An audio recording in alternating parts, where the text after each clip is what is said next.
Procesal en 5 minutos, una idea original de los hermanos Rivera y Gustavo Rapalini. Este podcast está destinado a estudiantes de abogacía, no reemplaza el estudio de los contenidos, sino que sirve de guía para el abordaje de cada tema. ¿Cómo y cuándo se puede plantear una medida cautelar? ¿Se puede modificar? ¿Cuándo concluyen? Hoy el profesor Andrés Rivera nos habla de la parte general de medidas cautelares. Todos conocemos a Gabriel Batistuta por sus goles en la selección. El Bati no solo tiene muchos partidos en el lomo, sino que también ha tenido alguna experiencia en disputas judiciales. Cuando hace un tiempo apareció el impuesto a la riqueza, solicitó se declare la inconstitucionalidad de la norma y junto con ello pidió una cautelar para que no se le cobre nada hasta tanto se dicte sentencia. Es así que las medidas cautelares aparecen en escena como una caja de herramientas que sirve para asegurar derechos y evitar que queden sin tutela. Siempre decimos ubicate en el código. En este caso, la parte general de las medidas cautelares arranca en el artículo 195.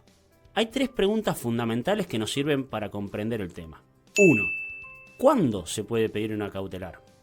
2. ¿Cómo se plantea? 3. ¿Dónde la inicio? Relativo al punto 1, el cuándo, se puede pedir en cualquier momento, durante el juicio e incluso antes de que comience o después de haber terminado. Mucho cuidado cuando se pide antes de iniciar la demanda, ya que ingresamos en la zona de caducidad que regula el artículo 207. Después del dictado de la sentencia, se podría pedir con sentencia favorable, aunque esté recurrida e incluso existiendo cumplimiento parcial de la misma. Por ejemplo, en un juicio de medianería que se restituye un muro igual al anterior, pero no se abonó la indemnización complementaria, se podría solicitar un embargo para asegurar esa suma no abonada. En cuanto al cómo se hace, hay 2 posibilidades. Una es con la demanda y la otra es antes o después de presentar la misma.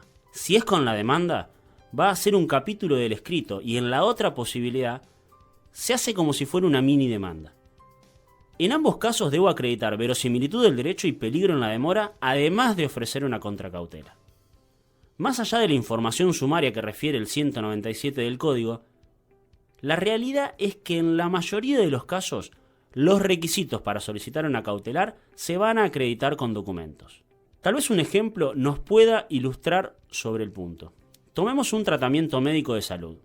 La verosimilitud la acredito con la historia clínica y el certificado médico que explica la patología e indica el tratamiento que se debe llevar a cabo. También debo acreditar la calidad de afiliado de la prepaga u obra social de la que se trata.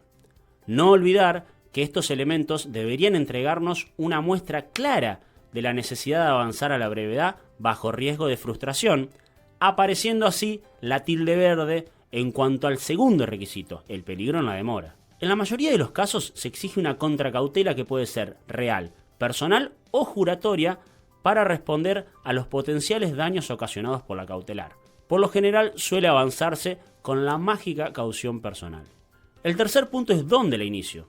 Siempre debe ir al juzgado donde tramitará el juicio principal, por lo que hay que tener en cuenta las reglas de competencia más allá de la situación excepcional del artículo 198. ¿Qué sería la excepción del 198? La misma indica que si de manera involuntaria se plantea ante un juez incompetente, éste debe remitirla al que corresponda, pero antes de hacerlo tendrá que analizar la urgencia, ya que en casos en que no pueda haber demora alguna, podrá dictar la cautelar y después ordenar la remisión. Una vez planteada la cautelar, la pelota pasa al juez. Como regla, las cautelares se dictan inaudita parte, es decir, que no hay un traslado previo a la otra parte. No olvides que, salvo que la forma de efectivizar la cautelar importe el conocimiento de la contraparte, en todos los otros casos hay que notificar al contrario recién una vez que está trabada la medida. ¿Qué quiere decir que la otra parte tome conocimiento o no? Por ejemplo, si la cautelar importa el secuestro de mercadería en una carnicería que es del demandado, el cautelado necesariamente va a tomar conocimiento cuando empiecen a sacar la carne de la heladera. Ahora bien, si se trata de un embargo de un inmueble, difícilmente puede el embargado conocer tal circunstancia. Por tanto, ahí debemos notificarlo. A modo de cierre, te cuento cómo se modifica una cautelar y cómo concluye. La modificación tiene 2 posibilidades. Primero, puede interponerse un recurso de apelación cuando sea decretada o denegada. Acá destaco que cuando se concede la apelación, como regla, no suspende su exigibilidad. Segundo, si lo que se busca es sustituir, reducir o limitar la medida, la ruta correcta es la del artículo 203 y su vía incidental. En cuanto a su conclusión, las cautelares dejan de existir cuando finalice el juicio principal donde fue decretada, por caducidad de la medida o por caducidad de la inscripción. Esto fue Procesal en 5 minutos.